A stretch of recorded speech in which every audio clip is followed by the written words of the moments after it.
So I put my grams in there, 15 bags inside a sandwich bag. You know what I'm saying? When the passing periods come, nigga, meet me in my truck. I'm gonna get you together. Then I'm finna go to class like nothing happened. You know what I'm saying? And these are all people you know, right? These just people I know. I ain't. The feds don't waste their time watching rappers for entertainment. They move when there's smoke. And right now, all signs point to Zillionaire Doe being next on their list. This isn't just another artist rapping about street life for clout. This man lived every lyric. From interviews where he openly talked about trapping, to verses coded with slick references to moving serious weight, his entire persona screamed, real hustle. But here's the twist. Originally, the record label was called DMD, That Is Most Dangerous. I'm saying my big brother, JJ, I'm saying my big brother, he in the jail right now, free him. I'm saying he ended up coming up with the name. When your bars start matching up with federal reports, that's no longer storytelling, that's self-incrimination. And the walls are closing in.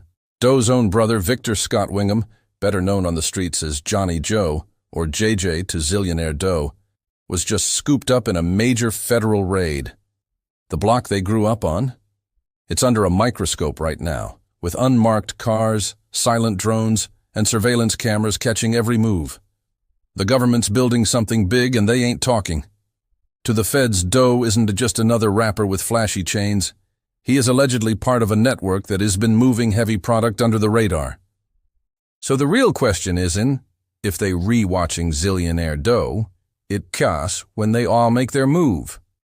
Every post, lyric, and flex could be a puzzle piece in a larger RICO investigation. And in this exclusive deep dive, we're exposing why the federal government might be setting their sights on him next. We'll unpack his early beginnings, the coded street stories that fed his image, the sudden raids that rocked his neighborhood, and how his fame might actually be the very thing sealing his downfall. Before the bright lights, before the icy chains and viral music videos, there was only the grind. Zillionaire Doe's story started in the rawest parts of the city, where survival was a gamble, and the only quick money came from illegal risk. So do you have a quota for how much you want to make per week, or are you just doing this to get by? Boom. All right. At a time doing that just was some shit to just do. But it had got to a point where I even was at school and I had he worked at this spot. You know what I'm saying? So he worked there on Tuesdays and Thursdays. Mm-hmm. You know what I'm saying? They selling grams, like busting down grams. So every Tuesday and Thursday, I go take him 2 zips and I profit $400 every Tuesday and Thursday. So in the morning, I live out here in Seagoville. In the morning, I drive to the south, pick my up. You know what I'm saying? I already bagged my shit up the day before. I give it to him, drop him off at the spot. And by the time I get done, leave, practice everything, on Tuesday and Thursday, I pull up on him. I pick up my profit. 400 was the quota on it Tuesday and Thursday. But up here, this shit was more like just petty, just getting by, you know, just doing some shit. Before streaming checks and industry parties, he was already known for trapping, stacking, and running his own operation with military precision. He grew up surrounded by constant police sirens, corner deals, and raids that could flip a whole block upside down in seconds. In a world like that, crime wasn't just an option. It was the air you breathed. It wasn't just a lifestyle, it was the culture. My big brother feds did a whole motherfucking me indictment, you know what I'm saying, on my neighborhood, you know what I'm saying? But in the midst of that, I'm rapping, you know what I'm saying? You on the outside looking in, look like everything going good, but in real life, nigga going through real life shit, you know what I'm saying? So midst of 14 months is like good and bad. For young men in his neighborhood, hustling was as routine as punching a clock at a 9 to 5. And Zillionaire Doe, he dove into that grind early, earning his respect not from music, but from the stacks he pulled in from trapping. I wanted to rap, you know what I'm saying? Like my big brother used to beg me every day, like rap, please rap, you gonna blow overnight, you gonna be an overnight success. Everybody just always begged me to rap, but one until one of my partners that passed away. While others tried to rap their way into street credibility, Doe was already living the very stories rappers only dreamed of. What made him stand out wasn't just the hustle, it was how bold he was about it. In old interviews now resurfacing online, he spoke freely about his come-up. He laughed about long nights, bragged about re-ups that hit different, and described pulling in cash most grown men never see. You gonna pop, I'm gonna connect you with my manager, bro, ended up dying. Bro could have told me this shit 10, 15 years ago. It had to be God for something. Yeah, about it the past 2 days before he tell me to rap and shit. Bro could have told me this shit years ago. You know what I'm saying? So I took that as motivation. It really made me do this shit. These weren't carefully crafted bars meant to sound gritty. These were confessions from a man who had truly been there, knee-deep in the streets, speaking his truth without filter. Every word dripped with that raw authenticity fans crave, but the feds take notes on. By the time he dropped his first track, the streets already knew who he was. His name carried real weight, and when he finally put that life on wax, the world felt it instantly. His lyrics hit harder because they weren't made up, they were memories turned into music. But that same authenticity that won him fans might also be what putting a target on his back. Because while Doe was spitting his truth, those blocks he came from were under heavy watch. According to local reports, his area was labeled a hotspot for major drug activity, multiple busts, endless surveillance, and undercover agents embedded in the mix. The environment he came up in wasn't just rough.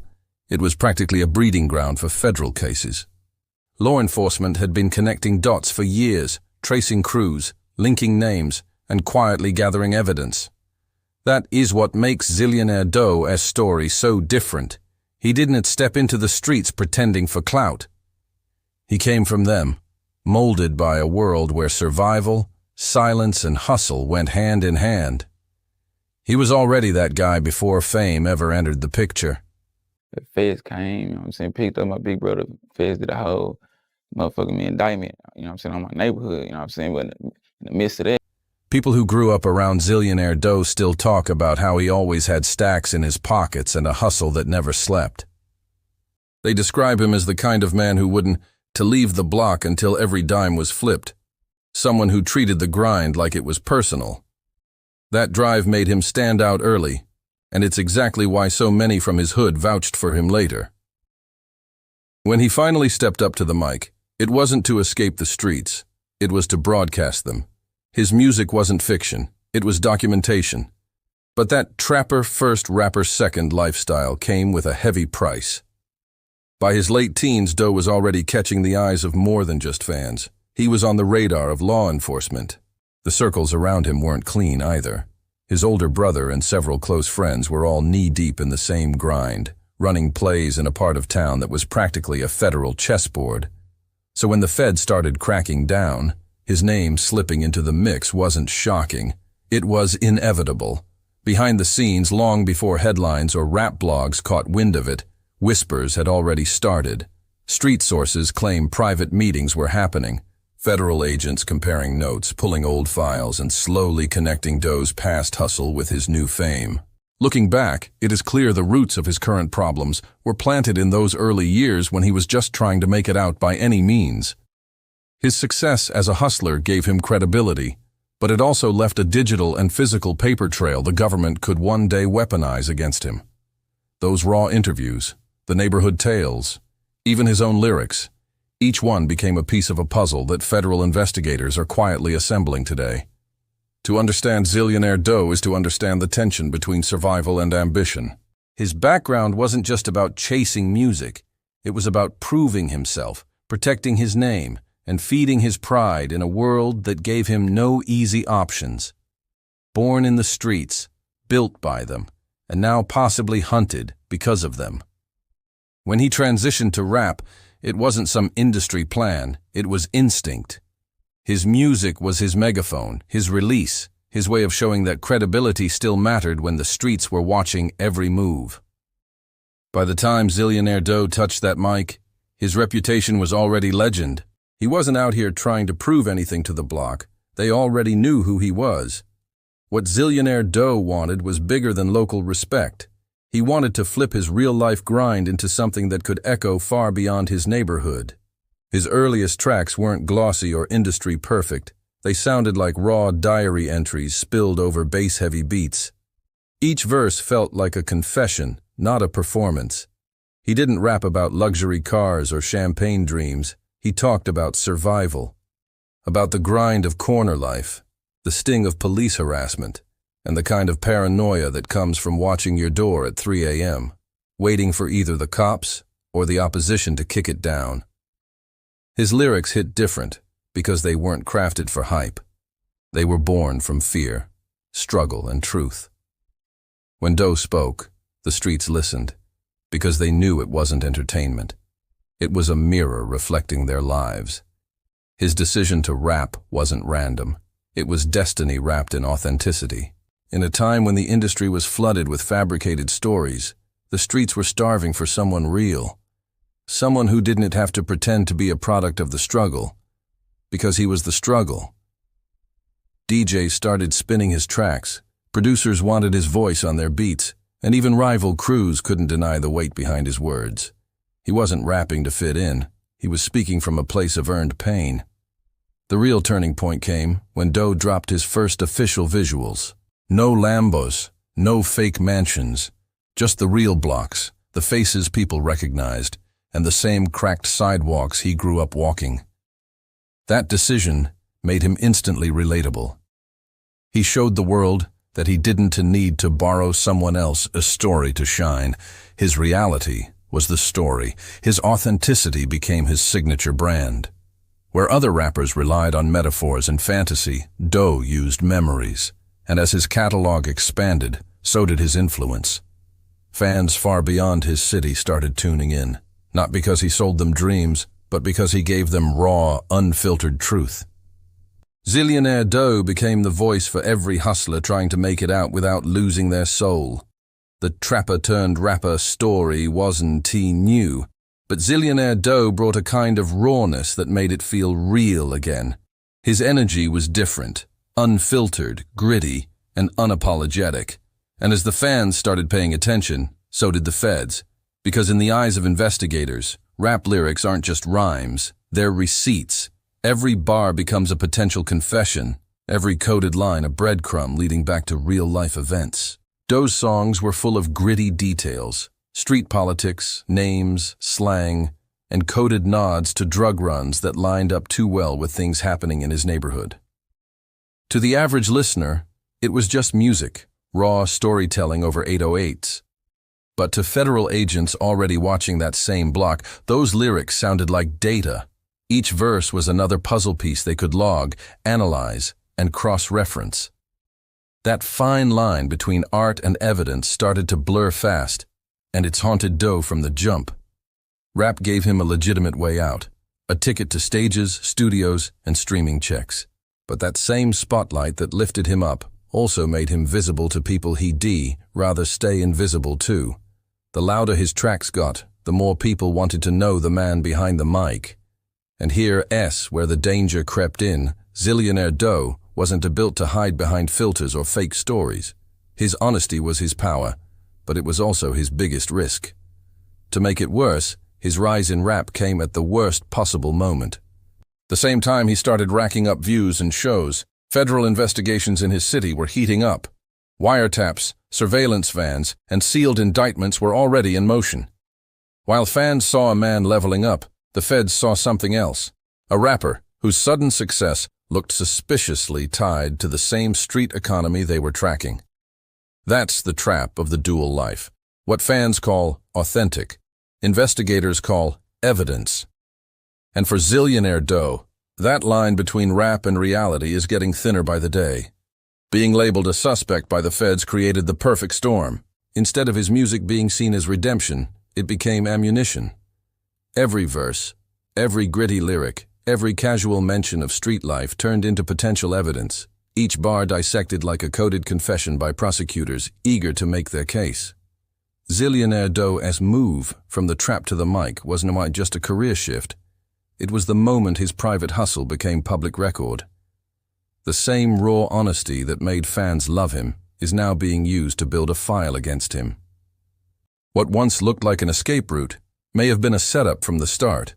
A bigger trap, not built by rivals or enemies, but by the federal government itself. By the time Zillionaire Doe's name started buzzing in the rap game, the feds were already watching from the shadows. Federal surveillance doesn't happen overnight. It grows quietly, methodically, case by case, file by file.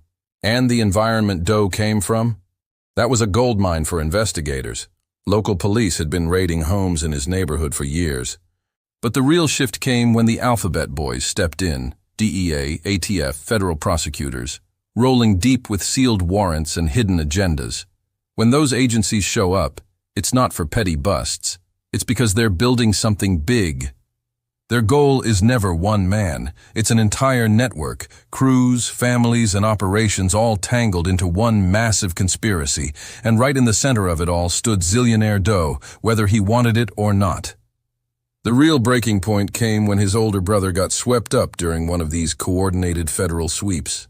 That arrest didn't just shake the family, it changed the whole narrative. Because in the eyes of prosecutors, family ties matter. They don't just target individuals. They map entire bloodlines, assuming if one's in the game, the other must have been eating off the same plate. If your brother's caught moving weight, they'll assume you knew, benefited, or even played a role yourself. For Doe, that arrest wasn't just personal. It was a federal breadcrumb, a link investigators could use to tie his name to a much larger operation. Street insiders claim those raids weren't random. They were precision moves designed to dismantle what law enforcement called a multi-generational trafficking network. In other words, the feds weren't just watching, they were plotting.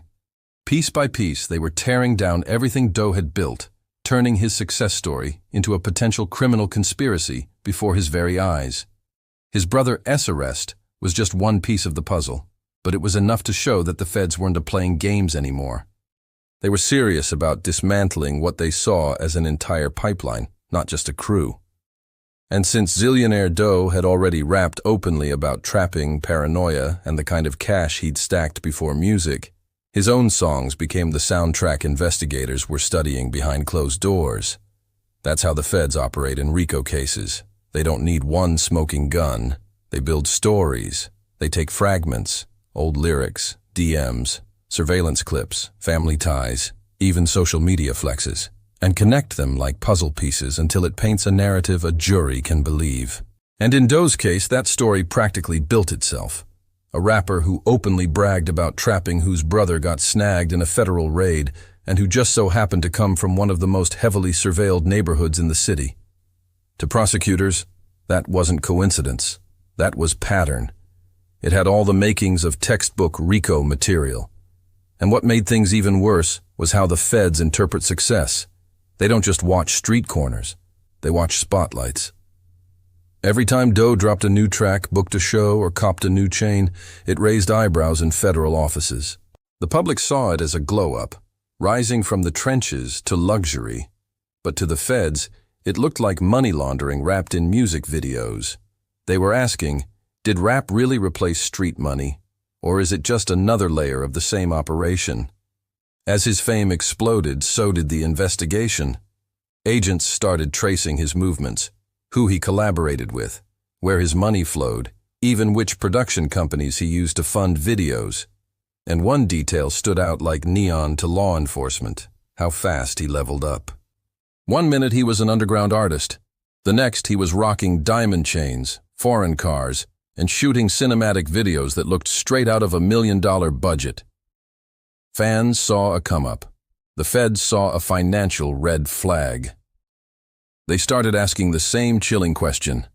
How does a rapper with just a handful of records afford a lifestyle like this? For the fans, Zillionaire Doe was a symbol of triumph.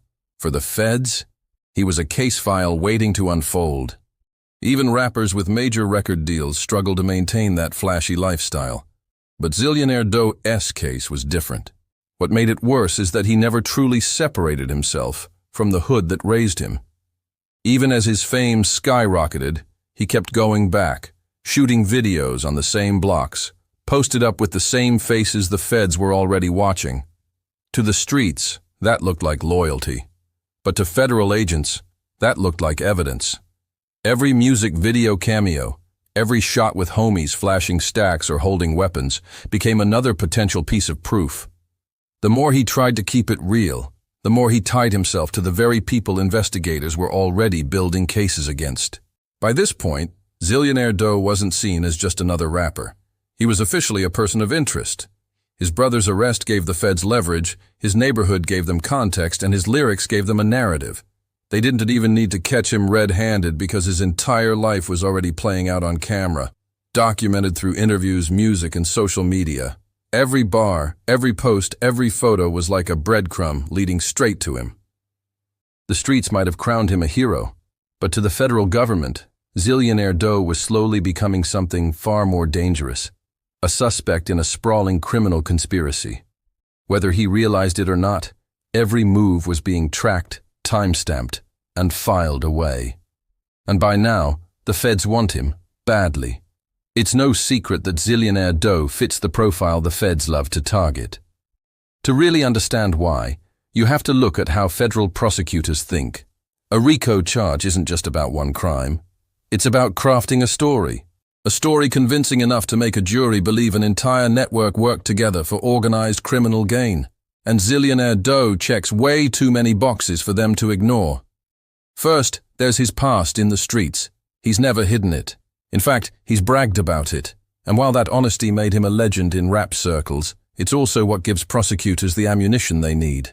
The feds don't have to catch you mid-deal when you've already put it all in your own words.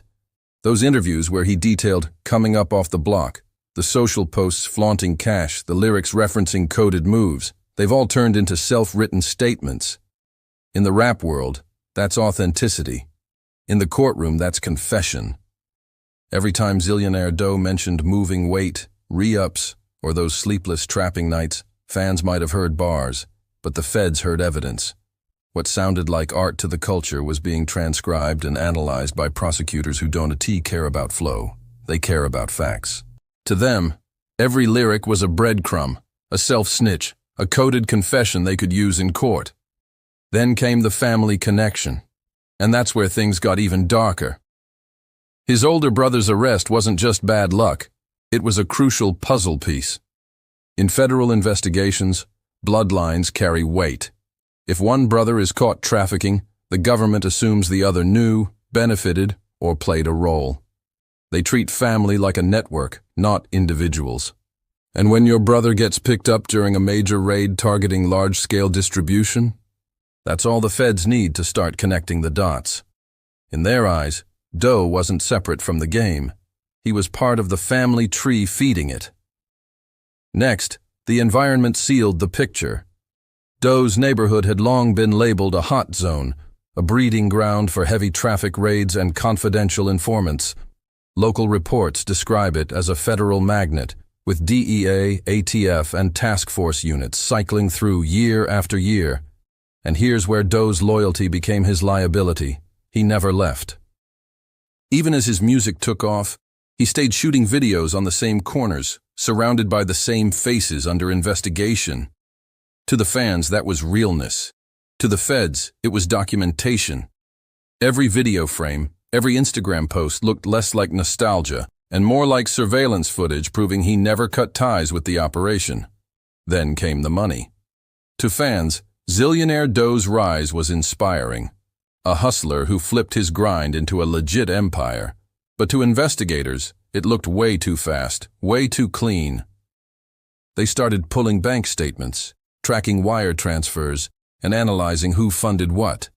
Because when they see an independent rapper suddenly sliding in luxury cars, rocking six-figure jewelry, and shooting cinematic visuals with no visible label backing, their question is always the same. Where did the money really come from? Without a verified paper trail, no major label advance, no LLCs, no legit business footprint, the assumption becomes obvious to prosecutors. This isn't a reinvention, it's a continuation. The rap career isn't just success, it's possibly a front. And that's the part that makes the feds lean in even closer. The optics.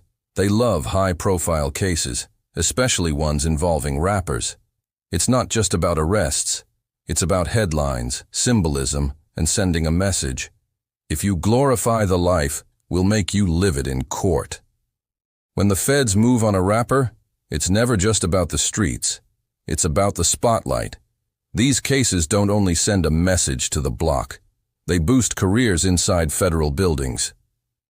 Charging a rapper like Zillionaire Doe doesn't just remove another hustler. It creates headlines. It turns into a national story, the kind of high-profile case prosecutors love to parade around as proof they're cleaning up organized crime. To them, it's not just law enforcement, it's legacy building. And when you stack it all up, The street confessions, the family ties, the high surveillance neighborhood, the unexplained money, and the hunger for federal recognition, Zillionaire Doe becomes the perfect target. His story practically writes itself. A young hustler who used rap as a launchpad, stayed loyal to his crew, and put his entire life on display for millions to see. To the feds, that's not a biography, it's a blueprint. What makes his situation even more dangerous is that Zillionaire Doe never backed off the heat. Instead of laying low, he doubled down. He kept dropping visuals with big entourages, packed with familiar faces already known to investigators. His lyrics still referenced real-life drama, and his social media stayed flooded with clips of him flashing bands and luxury rides. To the streets, that's branding, it's image. But to the feds? That's corroboration. Every new upload adds another layer of evidence to a story they've been quietly piecing together for years. The reason the feds want Zillionaire Doe is simple. They see him as a trophy. A high-profile case that combines everything they look for: authenticity, street credibility, and national attention. He's the perfect example for their next big RICO headline. To the government, it asks not even about proving every single accusation true. It asks about convincing a jury that he is part of something bigger, that his success is the surface of a criminal empire. And from what sources say, with the amount of surveillance, files, and financial tracking in play, they might be closer than ever to making that case stick. Zillionaire Doe's rap career gave him the spotlight, but that same spotlight gave the feds front-row seats to his life. Fame became the lens through which they monitored everything: his moves, his money, his connections. And once the feds start watching, they don't blink. His rise is a double-edged sword. On one side, he's the embodiment of the American dream, a street legend who flipped his grind into gold, turning pain into art and building a legacy his peers could only dream of. But on the other side, that dream now hangs by a thread, because the higher he climbs, the closer the feds get to pulling him back down. On the other side, Zillionaire Doe's story is exactly the kind the feds salivate over, a man whose past, environment, and family tree paint the perfect picture of a criminal conspiracy. To prosecutors, he's not just an artist, he's a case study. What makes this situation even more haunting is how much of the so-called evidence isn't buried in secret files. It is right there in the open. His own lyrics, interviews, and visuals trace a timeline of a young man who went from the block to the booth without ever fully cutting ties from the world he came from. For fans, that's authenticity. It's what made him real. But for prosecutors, it's confession by art form. Every bar becomes a document, every video becomes a crime scene, and every post becomes a piece of a larger puzzle. That is the dangerous irony. What made Zillionaire Doe a star might now make him the centerpiece of a federal indictment. His brother's arrest, the raids that ripped through his neighborhood, and the relentless scrutiny surrounding his name have all placed him dead center in the feds' crosshairs. And the most chilling part? They don't even need to frame him. His life has already been recorded, time-stamped, and streamed for the world to see. The streets gave Zillionaire Doe his story. Rap gave him a voice. But now the federal system might be writing his final chapter. Fame, loyalty, and truth turned him into a symbol of ambition. But those same traits could seal his fate. As of now, Zillionaire Doe stands at a crossroads, one path leading to redemption, the other to conviction. Whether his next headline reads chart-topping success or federal defendant depends on what happens next. But one thing is for sure, the feds are watching, and once they lock in on a story like his, they rarely ever look away.